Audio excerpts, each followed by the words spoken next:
कर लो। Ready, start. अध्यक्ष जी, हमारी उन्नति के लिए शांति की आवश्यकता है।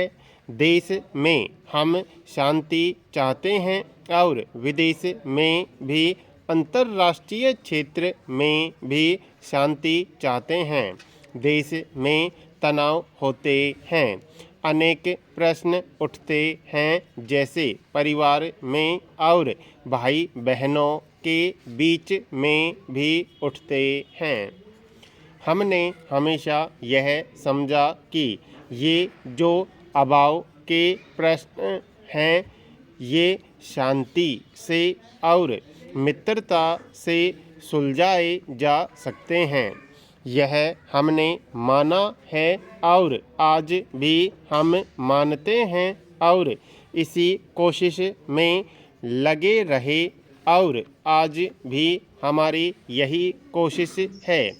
लेकिन यदि हमारी सीमाओं पर हमला हुआ तो फौजी हमले का सामना केवल फौजी ताकत से ही हो सकता है।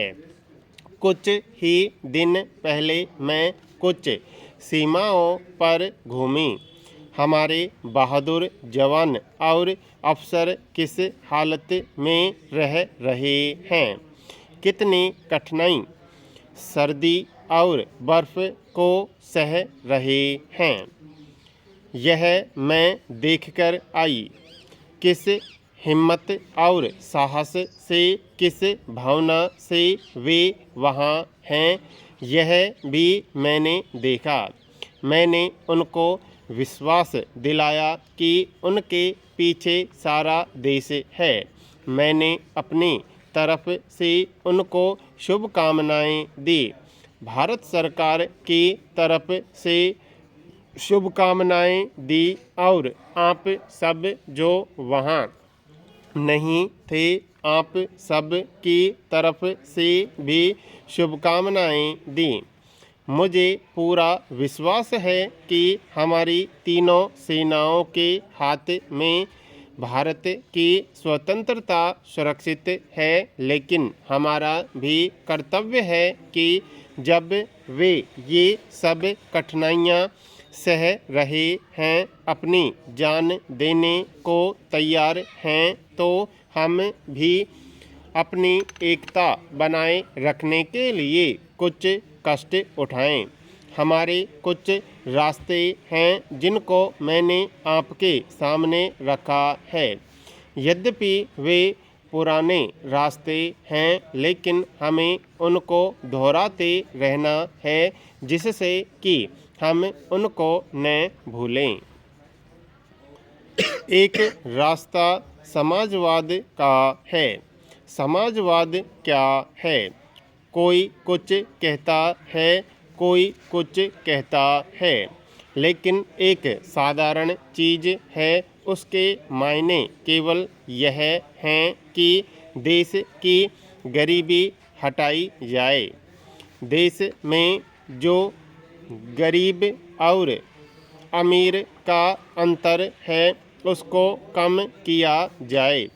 हमारी जो पिछड़ी या दबी हुई जातियां हैं, चाहे वे हरिजन भाई हों, चाहे आदिवासी भाई हों, चाहे पहाड़ों पर रहने वाले हों, उनकी उन्नति की जाए, उनको उठाया जाए, उनको आगे बढ़ने का मौका दिया जाए, और जो भी धन इस देश में पैदा हो उसका बंटवारा बराबरी से हो। यह हमारा समाजवाद है और इसका लक्ष्य हमें पूरा करना है।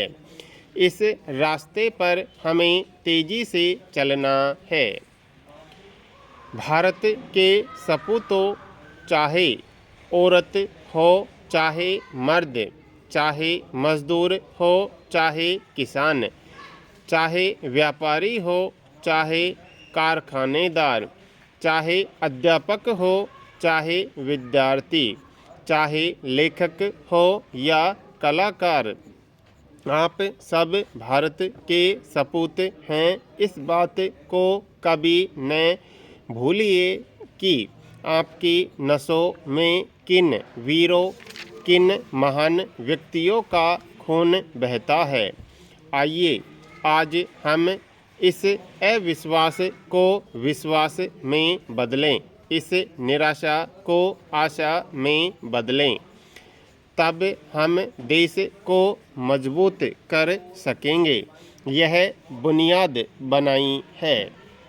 अध्यक्ष जी, बहस के तरीके से यह पर्याप्त स्पष्ट है कि विपक्ष के हमारे मित्रों का वह उत्साह समाप्त हो गया है जो उनमें पिछले वर्ष था। यह बात समझ में आती है क्योंकि इस सरकार के लिए यह वर्ष चाहे जैसा भी क्यों न रहा हो, पर विपक्ष के हमारे मित्रों और राज्यों के उनके सहयोगियों के लिए भी यह मोहभंग का वर्ष रहा है। बहुत जल्दबाजी में अनेक प्रकार की पार्टियों को जोड़ बटोर कर बनाए गए संयुक्त मोर्चे, हर प्रकार की विचारधारा वाले संयुक्त मोर्चे एक एक करके समाप्त हो गए हैं। संभवतः वे स्वयं अपनी एकता के भार के नीचे दब गए हैं। कांग्रेस पार्टी अथवा केंद्रीय सरकार को बार बार इस बात का दोष दिया जाता है, पर तथ्य यह है कि जिस प्रकार से संयुक्त मोर्चे बनाए गए थे, उनमें जो विरोधाभास और कमजोरियां निहित थी, उनसे यह मोहभंग हुआ है। आज देश के सामने अनेक गंभीर समस्याएं हैं और इनमें से बहुतों का, जैसा कि स्वाभाविक था, बहस के दौरान उल्लेख किया गया है। लेकिन इनमें से कुछ समस्याएं या मसले, चाहे वे फिलहाल कितने ही अधिक गंभीर क्यों न दिखाई पड़ें और ये कितने भी अधिक निराशाजनक क्यों न लगें, वस्तुतः तात्कालिक ही हैं। विपक्ष के माननीय सदस्यों ने केवल दोष ही ढूंढने की जो प्रवृत्ति दिखाई है, उसके बावजूद इन समस्याओं पर हम अवश्य विजय पा लेंगे। कुछ मित्रों ने निरंतर दोष निकालने की ही प्रवृत्ति दिखाई है।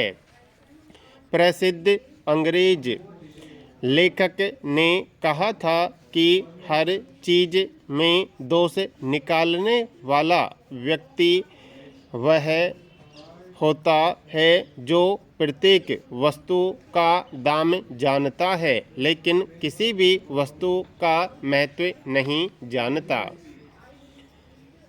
कुछ गंभीर समस्याएं हैं जो केवल तात्कालिक महत्व की नहीं हैं। इनसे हमारे लंबी अवधि के हित जुड़े हुए हैं। इनका संबंध दूरगामी और स्थायी महत्व की बातों से है। इनसे इस देश के अस्तित्व का प्रश्न जुड़ा हुआ है। इन प्रश्नों में दो प्रश्न लोकतंत्र और धर्मनिरपेक्षता के हैं। ये दो ऐसे स्तंभ हैं जिन पर हमारे अपने समाज की, राष्ट्र की इमारत खड़ी हैं। हमें इन स्तंभों को और दृढ़ करना चाहिए।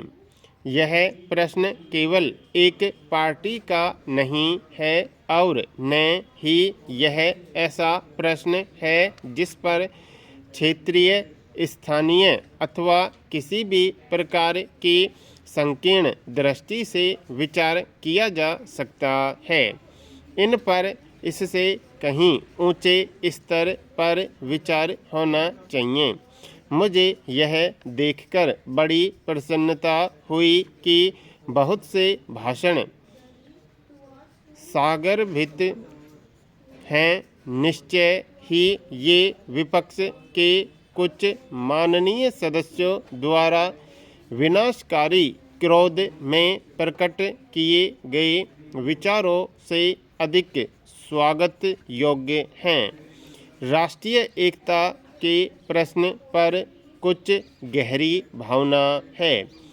मेरी भी इन प्रश्नों पर गहरी भावना है और मैं इस समय इसका विशेष रूप से स्वागत करती हूँ, जबकि हमारे युवा लोग और कुछ पुराने शरारती लोग गुवाहाटी, मेरठ, रांची, मद्रास और देश के अन्य भागों में हिंसा का मार्ग अपना रहे हैं।